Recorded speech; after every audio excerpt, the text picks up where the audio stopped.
Hello again, guys. It is iFreeze700. We are back with some Warhammer lore. This time it's going to be a both Warhammer Fantasy and Warhammer 40k subject because they're pretty much indistinguishable. The Snotling. Hell yeah.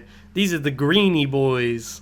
Now, Snotlings are a very peculiar individual species inside the orc race because what it is that they're smaller than Gretchen and they're smaller than goblins. And to make this even weirder is that they actually lack any violent tendencies. See, a goblin or a Gretchen may feel the instinctual need to kick one of their fellow brothers down a well, or maybe stab an innocent rabbit that's trapped. But the Snotling does not have any of this drive. If anything, the Snotling's more of an annoyance, because it's constantly getting itself into shit that it really does have no business being in. Like, well, in Warhammer 40k, it's pretty common for you to start your engine to your car and it sounds really mushy on the inside. And you're wondering, what the fuck is that mushy noise in my pistons? And it turns out a Snotling decided to sneak its way into the exhaust port and into your engine. So they're really more of a fucking pain in the ass for the orcs to deal with. But their good old stupidity and their eagerness to do whatever job they are told to do has always made the orcs kind of laugh at them and just say, hey, they ain't too bad. I mean, I told him to give me my favorite fucking shiv, and he got me instead 2 spoons. And it turns out they're from the orc war boss, so I might get my ass kicked. But hey, it's funny, it's cute. I like this Snotty. I'm gonna name him something. So that's typically how it usually goes with the Snotlings. Now, Warhammer Fantasy, they actually do a little bit of battle. They actually see a bit of combat.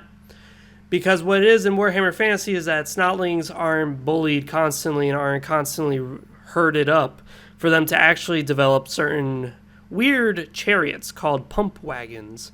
And this is very popular in the game Total War Warhammer 2, where Snotlings will just pump away on these pump wagons and just charge them into battle.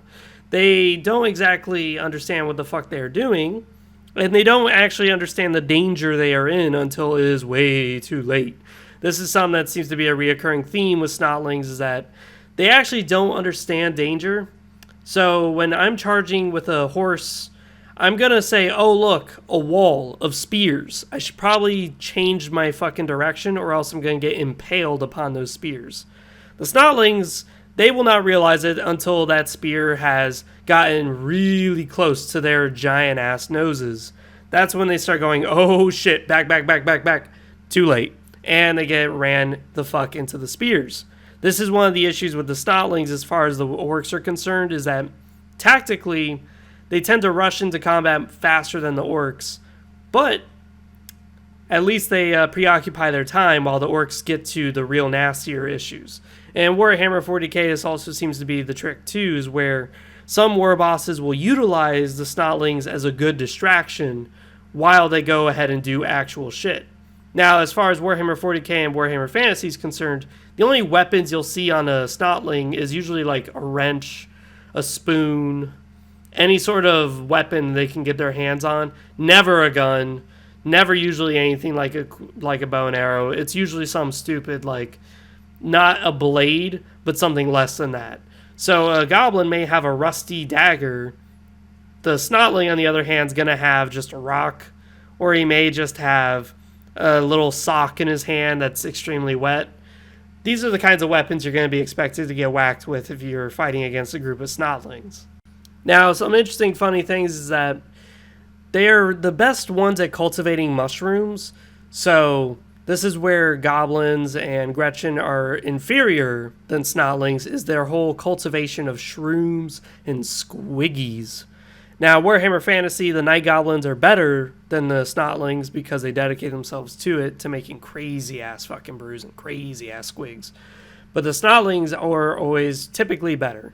Now, with the Snotlings, what they do is they usually cultivate the shrooms by, shitting on it, sneezing on it, snotting all over the fucking thing, and then usually getting eaten by the squigs that they are taking care of. Now, them being eaten is more or less part of the hierarchy of the orc culture, because after all, might makes right, and if you're a species who doesn't have a violent tendency and you're tinier than a child, literally, these guys are as big as a house cat. They're not that big. They're really damn tiny. So it's easy to step on them. It's easy to just overlook them. By being this small, it's a huge disadvantage. So what usually happens is that since they're so numerous, being more numerous than Gretchen and goblins, they are typically used as more cannon fodder for the cannon fodder. So you may eat a goblin when the rations are getting low, but a Snotling you just eat even when the rations are good. Even when you're overflowing with fucking food, you'd still eat a Snotling just because there's so fucking many of them. And a Snotling is so defenseless in this society that, funny enough, even the mushrooms are predators to these guys. Not just squigs, like the actual mushrooms are fucking predators to a Snotling. It's just so stupid, but it's a true thing.